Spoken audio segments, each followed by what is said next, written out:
Ante Intinaan baga reebamte warri jettame kotta. Beezaan baga xafamte waa baga xafamte.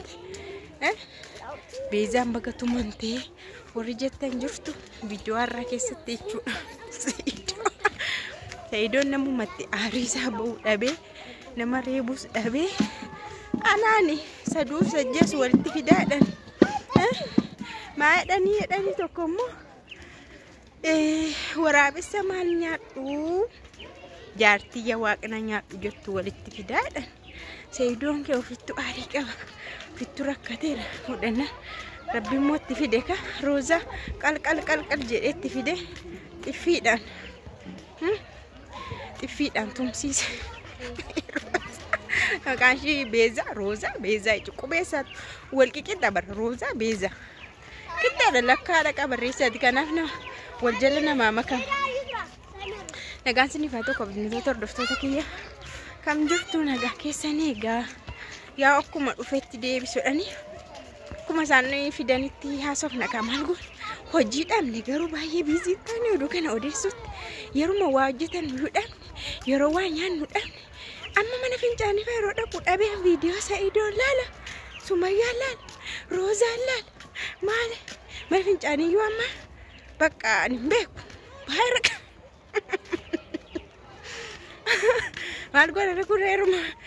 garaarra faade mul'oo deeffanaan yeroo amne bar yeroo tokko jiru naasiniin jedha viidiyoo har'aa keessatti saroozaanii qoricha nyaatte mana keessaa hartee nyaatte jedhame kanarratti maaltu isinitti dhaga'ame isin roozaan dhugumatti dhibba Saidoo jaallatti mitamti si jammar durumayyuu jaallatti bara itoon jaallatu ta'e agite qubeellaa bitatti seetani abbaate yidduutti shirritti malee wanti ta'e dhufe atoon jaallatu ta'e qubeellaa qallaaliin jaallatu la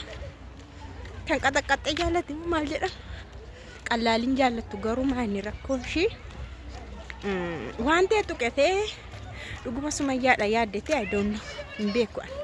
Sumayyaadha yaaddeetu ta'e reef Sumayyaa argiti ta'e reef dhalatu Sumayyaatti mul'ate ta'e reef Sumayyaa haadha ijoollee haadha manaa Saidoo ta'u yaadatte ta'e duraan qalbii ishii keessaa fuudhameera ta'e I don't know hin beeku Allahu aalam hin beeku garuu maalidha seetanii isheen ofis miite Saidoos miite amma jarri kun lamaan wal miidhan. Sumayyaan immoo gidduutti abbaate yoon kana miila ishii tokko achirra keessa tokko as keessa as gidduu kan immoo waa kaawwattee ugaarti maali gammachuu jaritti wal nyaatte dabaree hospitaala deemte dabaree walirra deemte wal naa gaafachaa ete galateeffannaa jirti Sumayyaan galateeffannaa ajaa'ibaarra jirti gowwaan Sumayyaan ana garaashee dhabsaan dubartiidha dubartii hamila cabsa jette hamile Saidoo cabsite afishis maan biraa hafaan kun immoo jaalala agarsiisa qallaaliin jaallatu si jammar Saidoo የሚወደድ ልጅ ነው ይወደዳል jaalakuna Roozaan heerumteetti warri heerumne durbi warri jedhaman gaan beeknusa mirmaraadhaan laalle garuu heerumne isaanutti maraatumte sun ayyuuni durbummaa furattee baddee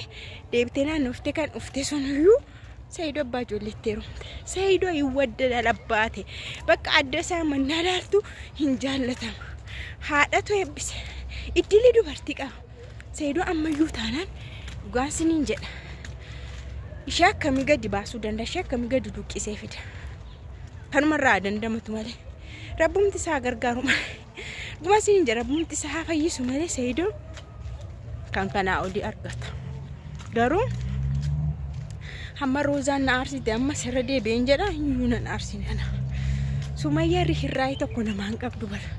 gara laafummaa tokko namaan qabdu dhugaa dubbachuudha isheen immoo ishee dhaazamte na Roozaan girgirrii keessaa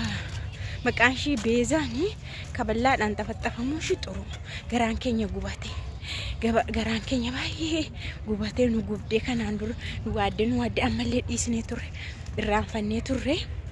maqaanu nyaatte bakka akka sabaatti waluma faanadha akka amantaatti illee namni nu arrabse kamantaatti leechu ha inna nama ishee fakkaatu diddee hiriyaa qabdi kan ishee jaallatu beezaan kun kolkollee taati malee mucaa bareedaa tokko qabdi ganaa firiizii isaa kan susukkuumanii faana deeman Saidoon firiiziin qabu bakka kun garuu mataa isaa susukkuumaa firiizii isaa marmaraa faana kan faana deemu kan tokko ta'an kiristaana lachuu ha kawraa bareedan boy agabdi turte garuu maal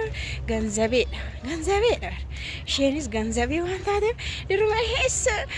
yesiraasa inni nama hojii miteetti ganzabeedha isheenis Rose maqaan ishee eenyuushin beezaanis ganzabee waan taateef ጓደኛ hayyuu miti iryaani waluma fakkaatti bar jarri lachuu tokko sadubbannu ayyuun isatti bade eetti bade viidiyoo irratti hojjennani gaafa darbe kana sukkuummaa meeqa mana ayyuu kee baasan ani akka araase akka mucaa akkuma kakuu kana dalga baatee gurbaan as sukkuumee achi sukkuumee wat jettee ergasii isatti badde qoy ha maan barbaadan ergasii agarre viidiyoo shisin agarre ayyuu jechuudha kanaafuu gaa sijjammar shamarran yeroo baay'ee faallaa deemu shamarran tokko faallaa deemu nama isaan barbaadanii nama isaan jaallatanii bakka yoo ati waan tokko yoo ati timte akka namatti naafetti fakkaate gorsitesi waa'ee ko maaltu singashi jedha namni tokko bakka ayyuun kun illee deemte amuu mataa naannessite ani nama jaallanne takkamittiin heeruma akkamittiin faana deematte mucaa ishee jaallatu wayii ayyuusan shtayi inni kuno dubartii illee rakkoon qabdu mama ishiitiin dura dhiiratu ishee jaallatee gaafatatee faana deddeemee bakka guyyaa muraasa booda isheenuu olitti baatii mataatti jaalala kan ishii caala irri garuu akkasumatti irri siireesidha ira amoolee dura qabi birrii dura qabi waraqaa dura qabi maal dura qabi mana fuuldura qabi hin gowwomu irri harkaan kennatu yeroodhaas sossobaa yeroodhaaf ishii qalbii kee eeguuf si faana deddeemaa booda garuu iddoo onneensaa jirtu iddoo jiruunsaa jirtu kan inni dhaqatu kanaafiyyuu Roozaanis amma Saidoon akkana jaallatee hirrirri ishee faana jedhe osoo jaallattu baay'ee jaalala isaan qabdu ta'e haa ta'u osoo baay'ee isa jaallattu kun amma deemtee qoricha sassaabdee faarmaasiidhaa deemtee isa durii isa amma walitti idaatee ristee nyaattee hospitaala galtu jaalala amma kana toof keessaa qabdu dirriqqettee Saidoo salphiste paabilikira miidiyaa irratti qubeellaa harkaa fudhachuu didde ayyummaatti bara keenyaa abdee kanaan dura qubeellaa fudhattee kaateetu piraankiidha jedhamnaan miti nan salphadhee nan yeella'ee jettee mucaan qoricha ugde Saidoonis gabaa hamma kana fuulduratti yeroo isheen qucci bidiggii hojjettee deemtu nan yeella'ee qoricha ugee baqqaanis